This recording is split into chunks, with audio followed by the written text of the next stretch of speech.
Okay, well, the two are quite separate things. At Oxford, I spent almost all my time acting. It's very easy when I was at Oxford to get a degree. You didn't really need to work at all not to get a degree. It would be very difficult to fail the degree at Oxford.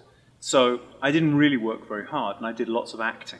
And I really liked being an actor. So when I left Oxford, I tried to be an actor for a year. And I didn't do very well in that. I was okay, but not very good. But at the same time, I was working at a barman, which I really enjoyed. I thought that job was great. I liked the people in the bar that I was serving. And I started writing theatre reviews for a magazine called Time Out in London. And I realized I preferred writing to acting, and so I became a writer. And very quickly, I realized I liked to work for myself. So I set myself up as a self-employed person, and I started writing from home. And actually, that's been the constancy of my life, that I've worked for myself. And that's something that I've really enjoyed. I've really understood that that's something that's important for me to do and gives me pleasure. And then since then, I have lost count of the number of different things I've done. I've been writing all the way through. I make radio programs. At one point, I tried to set up a Mac repair business because somebody repaired my Mac and made a big mess of it, and it cost me a lot of money. And I thought, you know what, I can do that better. So I studied how to repair Apple Macs and tried to set up a business, which wasn't a success.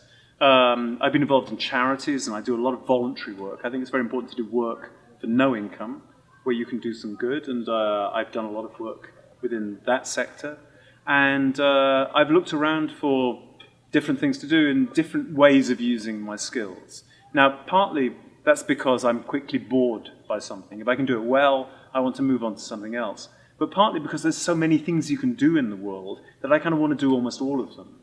So I got into teaching and coaching quite early on in my career, I think. And especially I'm Jewish, and I was teaching kids in the synagogue for their bar mitzvahs. I was teaching Hebrew and singing and teaching 12-year-olds, 13-year-olds this, and I realized I liked teaching.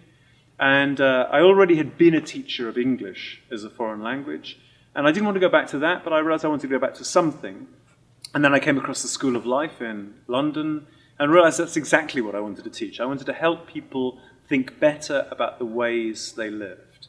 And I've been there 3, 4, 5 years. I'm not quite sure, 4 years now, I think. Again, as a self-employed person, part-time there, teaching classes there. And I'm sure there are plenty of other things I've done, but I can't quite remember.